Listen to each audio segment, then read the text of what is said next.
Hello everyone, this is Pramila Yadav. CTET exam की CDP master series में हम थ्योरीज ऑफ लर्निंग डिस्कस कर रहे थे, जिसमें हमने ऑब्जर्वेशनल लर्निंग या फिर अवलोकनात्मक अधिगम हमने डिस्कस कर लिया था। हमने देखा था कि जो ऑब्जर्वेशनल लर्निंग है वो बेंडूरा ने दी थी। बेंडूरा कहते हैं कि कोई भी बच्चा है, कोई भी मनुष्य है, वो अपने इन्वायरमेंट से सीखता है, अपने आसपास के लोगों से सीखता है। जो बच्चे की भाषा है, जो बच्चे का कल्चर है, वो बच्चा ऑब्जर्वेशनल लर्निंग से सीखता है। ये सब हम लास्ट क्लास में बहुत डिटेल में डिस्कस कर चुके हैं। आज की जो हमारी थ्योरी रहेगी वो है क्लासिकल कंडीशनिंग, जिसको हम कहते हैं शास्त्रीय अनुबंधन। Classical conditioning. क्लासिकल कंडीशनिंग के बारे में क्लासिकल कंडीशनिंग जो थ्योरी है वो पावलोव ने दी थी, जिसको हम कहते हैं इवान पावलोव। इवान पावलोव है, वो इनिशियली साइकोलॉजिस्ट नहीं थे, वो फिजियोलॉजिकल साइंटिस्ट थे। वो एक डॉग के डाइजेशन पे काम कर रहे थे कि कुत्ते का पाचन तंत्र है वो किस तरह से काम कर रहा है, उस पर काम कर रहे थे। उसके लिए उनको 1904 में नोबेल प्राइज़ भी मिला था। डाइजेशन पर काम करते करते इवान पावलोव ने क्लासिकल कंडीशनिंग दी, जिसको हम शास्त्रीय अनुबंधन कहते हैं। शास्त्रीय अनुबंधन इसलिए भी कहते हैं क्योंकि ये सबसे पुरानी थ्योरी है जो लर्निंग के बारे में दी गई थी। और किसने दी थी? इवान पावलोव ने दी थी। इवान पावलोव ने जो थ्योरी दी थी, इसके और भी बहुत सारे नाम हैं। इसको हम एसएस लर्निंग भी कहते हैं। एसएस लर्निंग भी कहते हैं। ये बहुत बार क्वेश्चन पूछा गया है। एसएस लर्निंग है वो किससे रिलेटेड है? एसएस लर्निंग है वो क्लासिकल कंडीशनिंग में ही होती है। एस का मतलब यहाँ पर स्टिमुलस है, स्टिमुलस है। यहाँ पर जो दो स्टिमुलस है उन दोनों का अनुबंधन कराया जाता है, उन दोनों को जोड़ा जाता है, इसलिए ये स्टिमुलस लर्निंग है। ये याद रखिएगा क्या है? Stimulus learning. और अगर आपसे कोई पूछ ले एसआर स्टिमुलस और रिस्पॉन्स है कि पहले आप बच्चे को स्टिमुलस देंगे फिर वो रिस्पॉन्स करेगा, तो वो थॉर्नडाइक ने दिया था ट्रायल एंड एरर थ्योरी में, जो हम नेक्स्ट डिस्कस करेंगे। जो इवान पावलोव ने जो थ्योरी दी है इसको हम क्या कहते हैं? एसएस लर्निंग भी कहते हैं, और इसको हम ऑपरेंट कंडीशनिंग भी कहते हैं। ऑपरेंट कंडीशनिंग भी कहते हैं, ऑपरेंट कंडीशनिंग। और इसको पावलोवियन कंडीशनिंग भी कहते हैं, क्योंकि ये किसने दी थी? पावलोव ने दी थी। पावलोव को फादर ऑफ क्लासिकल कंडीशनिंग कहा जाता है। फादर ऑफ क्लासिकल कंडीशनिंग क्यों कहा जाता है? क्योंकि क्लासिकल कंडीशनिंग है वो पावलोव ने दी थी। तो जो क्लासिकल कंडीशनिंग है उसके डिफरेंट नेम है, ये आपको जरूर से याद रखने चाहिए। क्या है? Classical conditioning, SS type learning, operant conditioning, Pavlovian conditioning और शास्त्रीय अनुबंधन। इसके हर एक नाम आपको ध्यान रखने जरूरी है, क्योंकि किसी भी नाम से क्वेश्चन पूछ सकता है, फिर उसमें आपको कन्फ्यूजन हो सकती है। तो SS learning, SS type of learning, classical conditioning, operant conditioning या पावलोवियो कंडीशनिंग सभी एक के नाम है। किसके? शास्त्रीय अनुबंधन के नाम है। ये जो थ्योरी है ये किस पर बेस्ड है, हमें ये देखना है। जो ये थ्योरी दी थी ये इन्होंने इनवॉलेंट्री बिहेवियर के बारे में दी थी। जो हम इनवॉलेंट्री बिहेवियर का मतलब जो हम ना करना चाहें तो भी अपने आप हो जाता है, उस पर हमारा कंट्रोल नहीं होता है। यहाँ पर कंट्रोल इनवॉलेंट्री होता है। यहाँ पर जो जैसे इनवॉलेंट्री और वॉलेंट्री दो तरह की मसल्स होती हैं। वॉलेंट्री मसल्स होती हैं जिन पर हमारा कंट्रोल होता है, जैसे हम चलना चाहेंगे तो हम चल सकते हैं। चलना हो गया, दौड़ना हो गया, खाना खाना हो गया, ये सब कहाँ होते हैं? इनवॉलेंट्री फंक्शन होते हैं। अगर इनको हम करना चाहेंगे तो ही हम इनको कर सकते हैं। लेकिन कुछ फंक्शन इनवॉलेंट्री फंक्शन होते हैं, इन अनैच्छिक क्रियाएं होती हैं जिनको अगर हम नहीं भी करना चाहें तो भी वो होती रहेंगी, उन पर हमारा कोई भी कंट्रोल नहीं होता है। जैसे हमारी पलकें झपकती हैं, ये हमारी अनैच्छिक क्रिया है, इनवॉलेंट्री क्रियाएं हैं। और उसके बाद हमारी हार्ट बीट चलती रहती है, हम ब्रेथ इन और ब्रेथ आउट करते रहते हैं। ये जो क्रियाएं हैं वो इनवॉलेंट्री क्रियाएं होती हैं। ये स्वतः ही स्वचालित होती हैं, इनके ऊपर हमारा कोई भी कंट्रोल नहीं होता है। और वॉलेंट्री वो होते हैं जिन पर हमारा कंट्रोल होता है।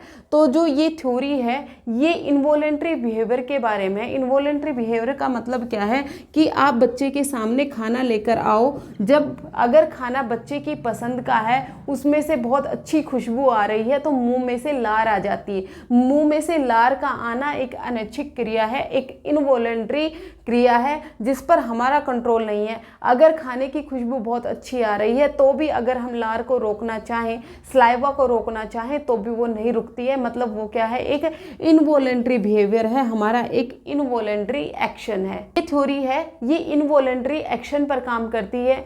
ये जो थ्योरी है ये इनवॉलेंट्री और जो ऑटोमेटिक बिहेवियर होता है उस पर बेस्ड है। इस थ्योरी में मेनली 2 टाइप के स्टिमुलस की बात होती है। जैसे ही हमने नाम में पढ़ा था SS टाइप लर्निंग भी कहते हैं इसको। यहाँ पर 2 स्टिमुलस की बात होती है। एक जो स्टिमुलस होता है वो न्यूट्रल होता है और दूसरा कौन सा होता है, कंडीशनड होता है। 2 तरह के स्टिमुलस होते हैं, 2 तरह के उद्दीपक होते हैं। स्टिमुलस का मतलब होता है उद्दीपक। यहाँ पर 2 तरह के उद्दीपक होंगे, एक तो न्यूट्रल होगा, अभी हम इसे समझने वाले हैं कि ये न्यूट्रल स्टिमुलस है ये क्या होगा और कंडीशनड स्टिमुलस है ये क्या होगा। इस थ्योरी में बहुत से बच्चों को काफ़ी कन्फ्यूजन होता है कि कंडीशनड स्टिमुलस क्या होगा, अनकंडीशनड क्या होगा, कंडीशनड रिस्पॉन्ड क्या होगा। और मैं एक बात और कहना चाहूँगी, जो हिंदी मीडियम के स्टूडेंट हैं ना वो भी इंग्लिश टर्म से ही याद करें, क्योंकि अगर आप हिंदी में जाओगे ना तो फंस के रह जाओगे और कुछ समझ में नहीं आएगा। क्योंकि क्वेश्चन भी कई बार जो पूछा जाता है ना UCR, UCS इस तरह से ही दिया जाता है, फिर आपको कंफ्यूजन हो सकती है। इवान पावलोव के एक्सपेरिमेंट के बारे में देखते हैं कि उन्होंने क्या एक्सपेरिमेंट किया था, उनका जो प्रयोग था वो क्या था। तो अगर आपसे कोई पूछ ले कि इवान पावलोव ने जो एक्सपेरिमेंट था वो किस पर किया था, डॉग पर किया था, एक कुत्ते पर किया था। वो डॉग पर डाइजेशन पर काम कर रहे थे, वो देख रहे थे कि कुत्ते का डाइजेशन है वो किस तरह से होता है।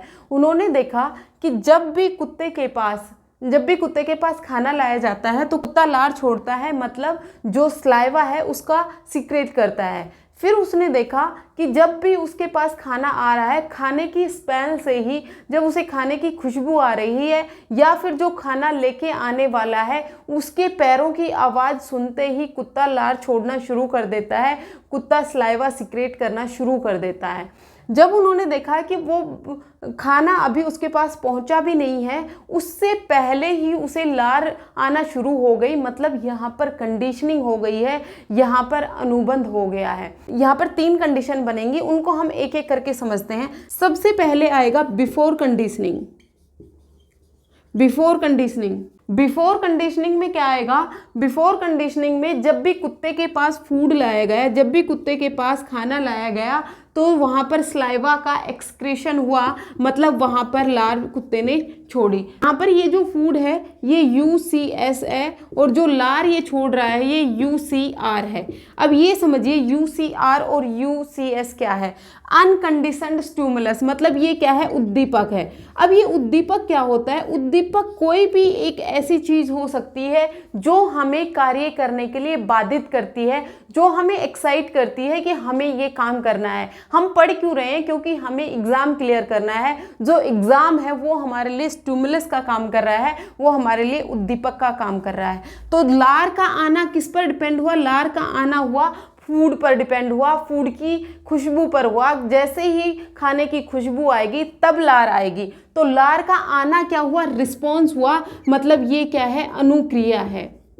किसी भी उद्दीपक को लेकर ही तो अनुक्रिया होती है। जब पहले कोई उद्दीपक आएगा उसी को लेकर जब कोई भी उद्दीपक आएगा उसके बाद अनुक्रिया होगी, ये पावलोव कहते हैं। जब डॉग के सामने उद्दीपक लाया गया, फूड लाया गया, तब कुत्ते की स्वतः ही लार आना, अनुक्रिया करना, ये स्वतः ही है, ये इनवॉलेंट्री बिहेवियर है। मतलब यहाँ पर कंडीशनिंग नहीं हुई है, यहाँ पर कोई भी कंडीशनिंग नहीं हुई है। जब आपके सामने फूड लाया जाएगा, आपके सामने आपका फेवरेट खाना लाया जाएगा, तो आपके मुंह में लार आ जाएगी, ये इनवॉलेंट्री बिहेवियर है। ये आपका जो रिस्पॉन्स है ये कौन सा है, अनकंडीशनड है। यहाँ पर फूड का लाना भी अनकंडीशनड स्टिमुलस है और लार का आना भी अनकंडीशनड रिस्पॉन्स है। ये तो हुई बिफोर की बात। फिर उसके बाद आता है ड्यूरिंग कंडीशनिंग। कंडीशनिंग किसके साथ कर दी, कंडीशनिंग कर दी बैल के साथ, घंटी के साथ। उन्होंने क्या किया कि जब भी डॉग के पास खाना लेके आया गया तो उसके साथ एक बैल बजाई गई, उसके साथ एक घंटी बजाई गई, मतलब 2 स्टिमुलस को यहाँ पर जोड़ दिया। हमने स्टार्टिंग में ही देखा था ना कि यहाँ पर 2 स्टिमुलस की बात हो रही है, स्टिमुलस टाइप कंडीशनिंग हो रही है, मतलब यहाँ पर 2 स्टिमुलस को जोड़ा जा रहा है। 2 स्टिमुलस कौन कौन से हो गए, यहाँ पर 2 स्टिमुलस हो गए हमारे, एक तो फूड हो गया, खाना हो गया, और उसके साथ किसको जोड़ दिया गया, बैल को जोड़ दिया गया। मतलब जब भी खाना लाया गया उसके साथ साथ घंटी बजाई गई। यहाँ पर जो फूड है ये क्या है हमारा, यहाँ पर जो फूड है ये हमारा क्या है, यूसीएस है, अनकंडीशनड स्टिमुलस है। और जो बेल है ये हमारा कंडीशनड स्टिमुलस है, ये क्या है हमारा कंडीशनड स्टिमुलस है। दो स्टिमुलस हो गए, एक तो अनकंडीशनड स्टिमुलस, एक कंडीशनड स्टिमुलस, दोनों को जोड़ दिया गया। जब खाना लाया गया तभी बेल बजाई गई। तो क्या हुआ, कुत्ते ने स्लाइवा का सिक्रेशन किया, कुत्ते ने लार का सिक्रेट किया, ये स्लाइवा निकला, ये क्या है, यूसीआर है, अनकंडीशनड रिस्पॉन्स है। खाना लाया गया, खाने के साथ बेल बजाई गई तो स्लाइवेशन हुआ, मतलब लार निकली, तो ये क्या हुआ, यूसीआर है, अनकंडीशनड रिस्पॉन्स है। यहाँ पर कुत्ते को नहीं पता है कि वो खाने के साथ उसे बेल बजाई जा रही है तब उसे स्लाइवेशन आ रही है। जो स्लाइवा निकल रहा है वो तो फूड के कारण ही निकल रहा है। जब बार बार यही एक्टिविटी को रिपीट किया गया तो कुत्ते ने ये सीख लिया कि जब भी बेल बजेगी, जब भी घंटी बजेगी, जब भी बजर बजेगा तो क्या होगा, खाना आएगा। घंटी के साथ खाना आ रहा है, तो कुत्ते ने ये सीख लिया कि जब भी घंटी बजेगी तो खाना आएगा। तो जैसे ही घंटी बजी तभी उसे लार आना शुरू हो जाता है, ये कंडीशन बन जाती है आफ्टर की। बाद में जब कंडीशनिंग हो गई, जब कुत्ते ने ये सीख लिया जब बेल बजेगी तभी खाना आएगा, तो यहाँ पर कुत्ते की क्या हो गई, कंडीशनिंग हो गई। आफ्टर कंडीशनिंग में क्या होगा, आफ्टर कंडीशनिंग में बजर बजाया जाएगा या फिर जब बेल बजाई जाएगी तो क्या होगा, जो बेल है ये क्या है हमारा कंडीशनड स्टिमुलस है। कंडीशनड स्टिमुलस जब लाया गया तो यहाँ पर क्या हुआ, स्लाइवा का सिक्रेट हुआ, मतलब लार का निकलना हुआ। और ये जो लार का निकलना है ये भी क्या हो जाएगा, आप कंडीशनड रिस्पॉन्स हो जाएगा। तो ये क्या हुआ, कंडीशनड स्टिमुलस से कंडीशनड रिस्पॉन्ड आना। ये पर क्या हुआ, जब बेल बजेगी, जब भी बेल बजी, खाना नहीं भी लाया गया तो भी कुत्ते के मुंह से लार निकलना शुरू हो गई, मतलब कंडीशनिंग हो गई है, अनुबंधन हो गया है। बहुत सारे बच्चों का इस टॉपिक में बहुत डाउट होता है, तो एक बार फिर से समझ लेते हैं। सबसे पहले क्या था, बिफोर कंडीशनिंग। जब आप बिफोर कंडीशनिंग की बात करते हैं तो क्या हो रहा था, सबसे पहले जब कुत्ते के सामने फूड लाया गया तो ये क्या था, अनकंडीशनड स्टिमुलस था। अनकंडीशनड स्टिमुलस से जब खाना लाया गया तो क्या निकली थी, लार निकली थी, स्लाइवेशन हुआ था, तो ये क्या था, अनकंडीशनड रिस्पॉन्स था। ठीक है। और अगर यहाँ पर बेल बजाई गई, मान लो बेल को लाया गया, यहाँ पर बेल क्या होगा, बेल होगा यहाँ पर न्यूट्रल स्टिमुलस। ठीक है। जब बेल बजाएंगे तो यहाँ पर कोई भी रिएक्शन नहीं होगी, नो रिस्पॉन्स। यहाँ पर कुत्ता कोई भी रिस्पॉन्स नहीं देगा, चाहे कोई भी घंटी बज रही हो, यहाँ पर कुत्ते को कोई फर्क नहीं पड़ता है। लेकिन ड्यूरिंग कंडीशनिंग क्या हुआ, ड्यूरिंग कंडीशनिंग में क्या किया गया, फूड को और बजर को या फिर बेल को साथ में बजाया गया। जो फूड है ये हमारा अनकंडीशनड स्टिमुलस था और बेल है वो हमारा कंडीशनड स्टिमुलस है। जब इन दोनों को साथ में किया गया तो कुत्ते में स्लाइवेशन हुआ, लार का निकलना हुआ। जो ये लार का निकलना है ये भी अनकंडीशनड रिस्पॉन्स है, यहाँ पर जो रिस्पॉन्स आ रहा है वो अनकंडीशनड है। लेकिन आफ्टर में क्या हुआ, जब कंडीशनिंग हो गई तो फूड को हटा लिया गया, सिर्फ बेल को बजाया गया। यहाँ पर जो बेल थी वो क्या था, हमारा अनकंडीशनड स्टिमुलस था। अनकंडीशनड स्टिमुलस जब लाया गया और तब भी कुत्ते में लार निकली, मतलब लार का सिक्रेशन उसने किया, स्लाइवा का सिक्रेशन हुआ। तो ये जो रिस्पॉन्स था ये कौन सा था, हमारा कंडीशनड रिस्पॉन्स था। ये थी पूरी कहानी पावलोव के एक्सपेरिमेंट की। पावलोव ने कुत्ते के डाइजेशन पर काम किया था, कुत्ता किस तरह से किन किन कंडीशंस में स्लाइवा का सिक्रेशन कर रहा है, इसी पर ही पूरा उसका जो एक्सपेरिमेंट था वो बेस्ड था। अब ये हमारे लर्निंग में क्या काम आ रहा है, अब उसको समझते हैं। आपने छोटे बच्चे को देखा होगा, अगर छोटे बच्चे को कोई भी गलती करने से मार पड़ती है, बच्चे ने कोई भी गलती की तो उसे मार पड़ी तो क्या होगा, बच्चा रोएगा। बच्चे ने ये सीख लिया है कि जब भी उसे गलती करेगा वो तो उसे मार पड़नी है। तो बच्चा धीरे धीरे ये सीख जाएगा कि वो गलती करते ही पहले खुद ही रोना शुरू कर देता है, क्योंकि उसे पता है कि उसे मार पड़नी है। जब वो गलती करके पहले ही रोना शुरू कर देता है तो ये क्या हुआ, उसकी कंडीशनिंग हो गई है। अब उसे मार पड़ रही है या नहीं पड़ रही है उससे कोई मतलब नहीं है, अब उससे गलती हो गई है तो उसे पता चल गया है कि अब उसे मार पड़ेगी, तो वो पहले ही रिस्पॉन्ड दे देता है, पहले ही वो कंडीशनड स्टिमुलस का कंडीशनड रिस्पॉन्स दे देता है। उसे मार पड़ने की यहाँ पर जरूरत नहीं है। जिस तरह से खाना खाना लाने की ज़रूरत नहीं थी, सिर्फ स्मेल से ही उसे उसके मुंह में लार आ जा रही थी। इसी तरह से जब बच्चे ने गलती की, बच्चे को मार पड़ना जरूरी नहीं है, बच्चा पहले ही रोना शुरू कर देता है। यहाँ पर क्या हो गई, कंडीशनिंग हो गई है। जैसे ही आप क्लासरूम में बैठे होते हैं, हिंदी का पीरियड खत्म होते ही जब इंग्लिश का पीरियड आना है तो हिंदी की बुक्स अपने आप बंद कर देते हैं, चाहे टीचर पढ़ा रही हो, लेकिन हम क्या करते हैं, बुक को बंद करके इंग्लिश की बुक निकालना शुरू कर देते हैं, क्योंकि वो कंडीशनिंग हो गई है कि सेकंड पीरियड इंग्लिश का आना है। ये क्या है, ये कंडीशनिंग है, ये अनुबंधन है। जब दो उद्दीपक एक साथ हो रहे होते हैं, जब दो उद्दीपक को एक साथ जोड़ दिया जाता है तो वहां पर एसएस टाइप बनती है, और जिसको हम क्लासिकल कंडीशनिंग कहते हैं, जिसको हम शास्त्रीय अनुबंधन कहते हैं। क्लासिकल कंडीशनिंग के साथ कुछ टर्म्स रिलेटेड हैं जो कई बार क्वेश्चन पूछ लिया जाता है। कुछ एक टर्म होती हैं, जैसे एक्विजिशन हो गया, एक्सटिंक्शन हो गया, स्पॉन्टेनियस रिकवरी हो गई।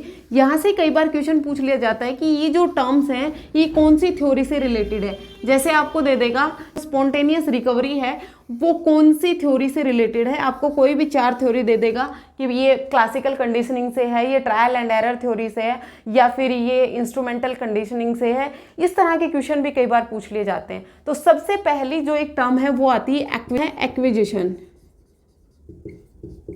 एक्विजिशन का मतलब क्या होता है, अधिग्रहण करना, अधिगम करना। जो एक्विजिशन है, एक्विजिशन का क्या मतलब हुआ, इनिशियली जब हम बात करते हैं और कंडीशनिंग की बात करते हैं तो कुत्ते के सामने जब बजर बजाया जाएगा, जब बैल बजाई जाएगी तो क्या करेगा, कुत्ता अलर्ट हो जाएगा कि बैल बज रही है, तो वो उसे सुनेगा, मतलब अलर्टिंग रिस्पॉन्स देगा। उसके मुंह से कोई लार नहीं निकलेगी, सिर्फ वो अलर्ट हो सकता है कोई भी साउंड सुनकर, कोई भी एक ध्वनि सुनेगा, कोई भी एक बैल की साउंड सुनेगा, या फिर कोई भी एक बजर बजने की साउंड सुनेगा, तो वो सिर्फ अलर्ट हो जाएगा।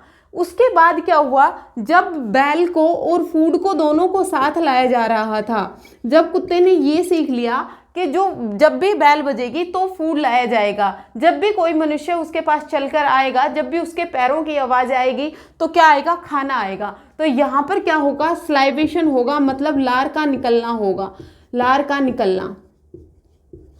यहाँ पर लार का निकलना मतलब यहाँ पर जो डॉग था उसने क्या एक्वायर कर लिया, यहाँ पर उसने एक्विजिशन कर लिया कि जब भी बैल बजेगी तो फूड आएगा, ये उसने सीख लिया, ये उसने एक्विजिशन कर लिया। तो इमिडिएटली आफ्टर द बैल, जैसे ही बैल बजेगी, बैल बजने के जस्ट बाद उसके लार निकलना शुरू हो जाएगी, स्लाइवेशन निकलना शुरू हो जाएगा। ये क्या है, एक्विजिशन है। घंटी बजते ही एक पीरियड खत्म होते ही, एक पीरियड खत्म होने की जो घंटी बजी, उसके बाद दूसरी सब्जेक्ट की नोटबुक निकाल लेना क्या है, एक्विजिशन है। मतलब यहाँ पर सीख लिया है, यहाँ पर अनुबंधन से, यहाँ पर कंडीशनिंग से, यहाँ पर बच्चे ने सीख लिया है कि अब ये पीरियड खत्म हो गया है तो ये नेक्स्ट पीरियड आता है, ये क्या होता है, एक्विजिशन होता है। अब इसके बाद आता है एक्सटिंक्शन। एक्सटिंक्शन, एक्सटिंक्शन का क्या मतलब है कि सिर्फ और सिर्फ आप कुत्ते के सामने बैल बजाएं, कुत्ते के सामने सिर्फ और सिर्फ बजर बजाएं। इनिशियली तो होगा, कुछ टाइम तो ऐसा होगा कि जैसे ही बैल बजाई जाएगी तो उसके मुंह से लार निकलेगी, लेकिन अगर ये कंटिन्यूसली करते रहे और उसके साथ फूड नहीं दिया, उसके साथ खाना नहीं दिया, तो कुत्ता ये समझ जाएगा, तो ये डॉग ये समझ गया कि अब बैल बजने से खाना नहीं आ रहा है, तो धीरे धीरे उसके मुंह से लार निकलना भी बंद हो जाता है। ये क्या कहलाता है, एक्सटिंक्शन कहलाता है। मतलब विलुप्त हो जाती है उसने जो याद किया था, उसने जो एक्वायर किया था, एक्विजिशन के समय जो उसने सीखा था कि जैसे ही बैल बजेगी तो फूड आएगा, क्योंकि वो बार बार कॉन्टिन्यूसली करना पड़ेगा। जब आप कॉन्टिन्यूसली वो चीज़ बार बार करते रहेंगे तो हैबिट फॉर्मेशन हो जाती है, आदत बन जाती है। लेकिन अगर उस एक्विजिशन के साथ अगर सिर्फ क्या किया गया, हमें सिर्फ एक्विजिशन के बाद अगर सिर्फ और सिर्फ बैल ही बजाई जा रही है, बैल के साथ खाना नहीं दिया जा रहा है, तो डॉग ये समझ गया कि सिर्फ अब बैल बज रही है, यहाँ पर खाना नहीं आ रहा है, तो जो लार का सिक्रेशन है वो भी बंद हो जाता है, लार निकलना बंद हो जाता है। फिर उसके बाद आता है spontaneous recovery. Spontaneous recovery, spontaneous recovery में क्या होता है, जैसे ही अब ये जो डॉग है ये भूल गया कि जैसे ही बैल बज रही है तो खाना आएगा, क्योंकि खाना नहीं आ रहा था तो लार निकलना बंद हो गया था। स्पॉन्टेनियस रिकवरी में क्या होगा, कुछ टाइम के बाद अगर कुत्ते के सामने क्या बैल बजाई गई, अगर कुत्ते के सामने बैल बजाई गई और खाना नहीं भी लाया गया तो चांसेस हैं कि कुत्ते ने लार निकाली, मतलब लार का सिक्रेशन हुआ, लार का निकलना हुआ। ये क्या हुआ, स्पॉन्टेनियस रिकवरी हुई। कुत्ते को ये समझ में आया कि जब बैल बजती थी तो खाना लाया जाता था, हो सकता है इस बार बैल बजी हो तो भी खाना लाया गया हो, तो वो क्या होती है, स्पॉन्टेनियस रिकवरी होती है। हम बहुत बार बहुत सी चीज़ों को भूल जाते हैं, लेकिन एक जरा सा क्लू अगर हमें मिलता है तो वो हमें याद आ जाता है। वो क्या है, स्पॉन्टेनियस रिकवरी है। जो चीज़ें हमारे अनकॉन्शियस माइंड में चली गई हैं, जिनको हम भूल गए हैं, उसके बारे में जरा सा जिक्र होते ही स्पॉन्टेनियस रिकवरी आ जाती है। हम फिर से उन चीज़ों को याद कर लेते हैं। तो सबसे पहले क्या होगा, एक्विजिशन होगा। एक्विजिशन के बाद एक्सटिंक्शन हुआ, एक्सटिंक्शन के बाद स्पॉन्टेनियस रिकवरी हुई। जैसे हमारे स्कूल टाइम का कोई एक फ्रेंड रहा हो, अब वो हमारे कांटेक्ट में नहीं है, अब हम उसे भूल गए हैं, धीरे धीरे करके भूल जाते हैं। लेकिन अगर उसी नाम का कोई इंसान आपके सामने आता है तो आपके दिमाग में जस्ट क्लिक करता है कि हाँ, इस नाम का तो मेरा एक स्कूल फ्रेंड था। वो क्या है, एक स्पॉन्टेनियस रिकवरी है, मतलब अपने आप ही उसकी रिकवरी कर लेना। अब इसके बाद आता है जनरलाइजेशन, जिसको हम बोलते हैं सामान्यकरण। सामान्यकरण और जनरलाइजेशन क्या होता है, जिस तरह से बैल की एक साउंड आ रही थी, बैल की साउंड से सिमिलर उसी साउंड को कंडीशनड स्टिमुलस मान लेना जनरलाइजेशन कहलाता है। इसका मतलब क्या हुआ, मान लीजिए कि बैल ना बजकर किसी और हॉर्न की आवाज़ है, बैल नहीं बजी, उसी की सिमिलर कोई आवाज़ बज रही है, हो सकता है कोई हॉर्न हो या किसी और चीज़ की आवाज़ हो, तो उसे डॉग कंडीशनड स्टिमुलस मान लेता है। और बैल की ना बजने पर भी बैल की सिमिलर कोई चीज़ बजी है, जो भी सिमिलर है, जो भी उसके समान है, उसकी साउंड पर, सिमिलर साउंड पर ही उसकी लार निकलना शुरू हो जाती है, लार का निकलना। ये है जनरलाइजेशन। सब चीज़ों को एक मानकर चलना, सिमिलर चीज़ों के बीच में डिफ्रेंशिएशन ना कर पाना, सभी चीज़ों को एक बराबर ही मानकर चलना। जब छोटा बच्चा होता है तो वो सब लेडीज़ को मम्मा कहता है, क्योंकि वहाँ पर उसने जनरलाइजेशन कर लिया है कि जो भी लेडी होगी वो हर एक लेडी को तो मम्मा कहता है। उसने मान लिया कि जो हर एक लेडी होगी वो उसकी मदर होगी, वो उसकी मम्मा होगी। तो मतलब यहाँ पर उसका क्या हो गया है, जनरलाइजेशन हो गया है, सामान्यकरण हो गया है। किसी भी एक कंडीशनड स्टिमुलस के सिमिलर कोई भी साउंड जब आती है और उस साउंड को रिस्पोंड करना ही क्या कहलाता है, जनरलाइजेशन कहलाता है, सामान्यकरण कहलाता है, सामान्यकरण। सामान्यकरण के बाद आता है डिस्क्रिमिनेशन। डिस्क्रिमिनेशन क्या होता है, विभेदीकरण।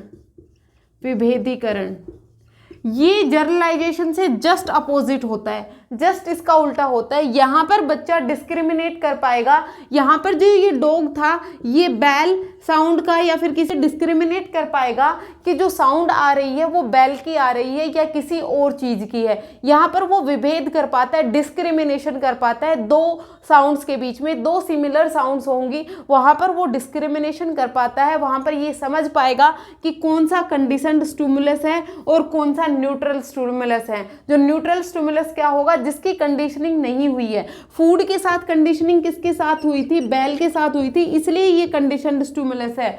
लेकिन जो अदर साउंड है, मान लीजिए किसी हॉर्न की साउंड है, वो कंडीशनड स्टिमुलस नहीं होगी, वो न्यूट्रल स्टिमुलस होगी। तो मतलब कंडीशनड स्टिमुलस और न्यूट्रल स्टिमुलस में डिफ्रेंशिएट कर पाना, अंतर कर पाना क्या है, डिस्क्रिमिनेशन है। यहाँ पर बच्चा ये समझ पाएगा कि हर एक लेडी है वो उसकी मदर नहीं है, हर एक लेडी उसकी मदर नहीं है, उसकी माँ एक है। अब वो अपनी माँ को पहचानने लगता है, बाकी सब लेडीज़ के बीच में अपनी माँ को पहचान लेना क्या है, डिस्क्रिमिनेशन है। एक बहुत कॉमन सी कहावत है कि दूध का जला छाछ को भी फूंक फूंक कर पीता है। इसका मतलब क्या हुआ, एक बार दूध से जल गया है तो अब उसे हर एक सफ़ेद चीज़ दूध लगती है, उसे लगता है कि हर एक सफ़ेद चीज़ गर्म है। अब वो उस चीज़ को छूने से पहले सोचता है कि कहीं मेरा हाथ जल तो नहीं जाएगा। यहाँ पर क्या हो गई है, उसने उन सब चीज़ों का जर्नलाइजेशन कर लिया था, सामान्यकरण कर लिया था कि हर एक सफ़ेद कलर की चीज़ है वो दूध होगी और वो गर्म दूध होगा जिससे मेरा हाथ जल जाएगा। जिस जेबी वॉटसन की एक थ्योरी पढ़ेंगे जिसमें उन्होंने एक्सपेरिमेंट किया था एक एल्बर्ट नाम के बच्चे पे। एल्बर्ट नाम का बच्चा है, वो व्हाइट कलर के रैबिट से डरता है। तो जब भी वो अपने आसपास किसी भी वाइट कलर की चीज़ को देखता है तो उससे डर जाता है। मतलब बच्चे ने क्या कर लिया है, बच्चे ने यहाँ पर जनरलाइजेशन हो गया है, सामान्यकरण हो गया है। हर एक सफ़ेद चीज़ उसे रैबिट लगती है कि वो रैबिट उसे डराएगा। लेकिन जब बच्चा ये डिस्क्रिमिनेट कर पाएगा कि हर एक चीज़ है वो सफ़ेद नहीं होती है, हर एक चीज़ रैबिट नहीं होगी जो उसे डराएगा, ये होगा डिस्क्रिमिनेशन।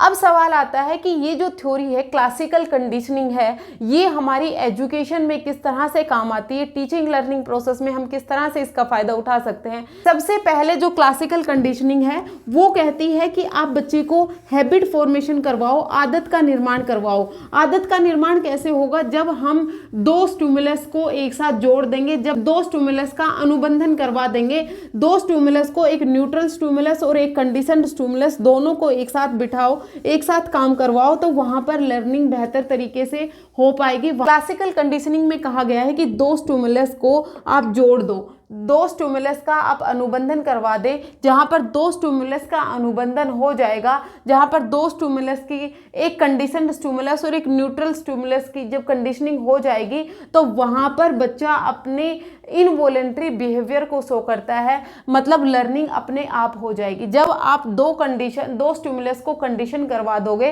तो लर्निंग खुद ब खुद हो जाएगी। यहाँ पर जो कंडीशनिंग है उसको इंपॉर्टेंस दी गई है, और कंडीशनिंग भी किसकी होगी, दो स्टिमुलस की कंडीशनिंग करवाएंगे। आज की क्लास का एक बार ओवरव्यू देख लेते हैं। पावलोव ने जो अपनी थ्योरी दी उसको क्लासिकल कंडीशनिंग कहा गया, उसको एसएस टाइप लर्निंग कहा गया। ये जरूर आप याद रखिएगा। एसएस टाइप लर्निंग कौन सी है, क्लासिकल कंडीशनिंग है। इसको रिस्पोंडेंट कंडीशनिंग कहा गया, इसको पावलोवियन कंडीशनिंग कहा गया। इसमें कह रहे हैं कि जब भी आप एक न्यूट्रल स्टिमुलस को, जब दो स्टिमुलस को जोड़ देते हैं, एक न्यूट्रल स्टिमुलस को जब आप कंडीशनड स्टिमुलस के साथ जोड़ देंगे, तो वहां पर कोई भी ऑर्गेनिज्म है वो एक इनवॉलेंट्री बिहेवियर शो करता है, एक अनैच्छिक बिहेवियर शो करता है, और वो जो अनैच्छिक बिहेवियर होगा वो अनकॉन्शियस होता है, उस पर हमारा कोई प्रभाव नहीं होता है, वो अवचेतन में होता है, अनकॉन्शियस में होता है, अनकॉन्शियस में होता है, जिसे हम क्या बोलते हैं, अचेतन में होता है। यहाँ पर चेतन मन में कोई भी रिस्पॉन्स नहीं होता है। यहाँ पर जो ऑर्गेनिज्म होगा वो पैसिव होता है, एक्टिव नहीं होता है। मतलब यहाँ पर वो खुद से कोई भी काम कर नहीं रहा होता है। यहाँ पर जो इनवॉलेंट्री उसकी रिस्पॉन्सेज हैं, इनवॉलेंट्री जो क्रियाएं हैं वो होती रहती हैं। जो कंडीशनिंग है उसके 3 स्टेप होंगे। सबसे पहले बिफोर कंडीशनिंग होगा। कंडीशनिंग से पहले क्या होगा, कंडीशनिंग के पहले जब आप डॉग के पास फूड देंगे, जो क्या है, न्यूट्रल स्टिमुलस है, जब आप डॉग को फूड देंगे तो वो लार निकालेगा, मतलब ये भी अनकंडीशनड रिस्पॉन्स आएगा। अनकंडीशनड स्टिमुलस से अनकंडीशनड रिस्पॉन्स आएगा कहाँ पर, बिफोर कंडीशनिंग। और जब आप कंडीशनिंग कर देते हैं, ड्यूरिंग कंडीशनिंग की बात करें, जब कंडीशनिंग कर रहे होते हैं तो फूड को आपको बैल के साथ देना है। जब आप डॉग को फूड दे रहे हैं तो साथ में बैल बजा रहे हैं, तो वहाँ पर लार निकल रही है। तो ये क्या हो जाएगा, फूड क्या है, हमारा अनकंडीशनड स्टिमुलस है, जिसको हम न्यूट्रल स्टिमुलस भी कह सकते हैं, और जो बैल है वो हमारा कंडीशनड स्टिमुलस है। और यहाँ पर जो रिस्पॉन्स आएगा वो अनकंडीशनड रिस्पॉन्स आएगा। और फिर उसके बाद आता है आफ्टर। आफ्टर में क्या होता है, जब आप फूड नहीं देंगे, सिर्फ और सिर्फ ऑर्गेनिज्म को, डॉग को क्या दिया, बैल बजाई, बैल के साथ ही लार का निकलना शुरू हो गया। तो बैल क्या थी, हमारी कंडीशनड स्टिमुलस थी, और यहाँ पर जो लार निकलना हुआ वो क्या है, हमारा कंडीशनड रिस्पॉन्स है। ये स्टेप आप याद रखिएगा। यहाँ से डायरेक्ट भी क्वेश्चन पूछ लिया जाता है, जब अनकंडीशनड रिस्पॉन्स, अनकंडीशनड स्टिमुलस के साथ हम कंडीशनड स्टिमुलस देंगे तो जो रिस्पॉन्स है वो किस तरह से होगा। ये स्टेप आपको याद रखना बहुत ज़रूरी है। फिर उसके बाद हमने देखा कि जर्नलाइजेशन और डिस्क्रिमिनेशन होगा, जब बहुत सारी चीज़ों को हम जर्नलाइज कर लेते हैं, सामान्य चीज़ों को लेने चलते हैं। जो कंडीशनड स्टिमुलस होता है उसके सिमिलर अगर कोई साउंड आती है उसको भी हम कंडीशनड स्टिमुलस समझने लगते हैं, ये जर्नलाइजेशन होता है। डिस्क्रिमिनेशन होता है जब दो चीज़ों के बीच में डिफ्रेंशिएट कर पाएँ, जब ये डिफ्रेंशिएट कर पाएंगे ये कंडीशनड स्टिमुलस है और ये न्यूट्रल स्टिमुलस है, वहाँ पर डिस्क्रिमिनेशन हो जाता है। एक्विजिशन होता है सीख लेना, ये सीख लेना कि जब बैल बजेगी उसके साथ फूड आएगा तो ये सीख लिया, मतलब यहाँ पर कंडीशनिंग हो गई, वो एक्विजिशन होगा। एक्सटेंशन क्या होता है, एक एक्सटेंशन जब होगा, जब बार बार बैल बजाई जाएगी और उसके साथ फूड नहीं लाया जाएगा, तो कुत्ता धीरे धीरे ये सीख जाता है कि बैल बजाने से फूड नहीं आ रहा है, तो वो उस बिहेवियर को भूल जाता है, लार निकलना बंद हो जाती है। फिर उसके बाद स्पॉन्टेनियस रिकवरी आती है। स्पॉन्टेनियस रिकवरी में क्या होता है, अब अचानक से आप एक बार बैल बजाई और कुत्ते के मुंह से लार निकलना शुरू हो गया, वो स्पॉन्टेनियस रिकवरी होती है। आई होप क्लासिकल कंडीशनिंग में कोई भी डाउट आपको नहीं रहा होगा। आज के लिए इतना ही। Thank you very much.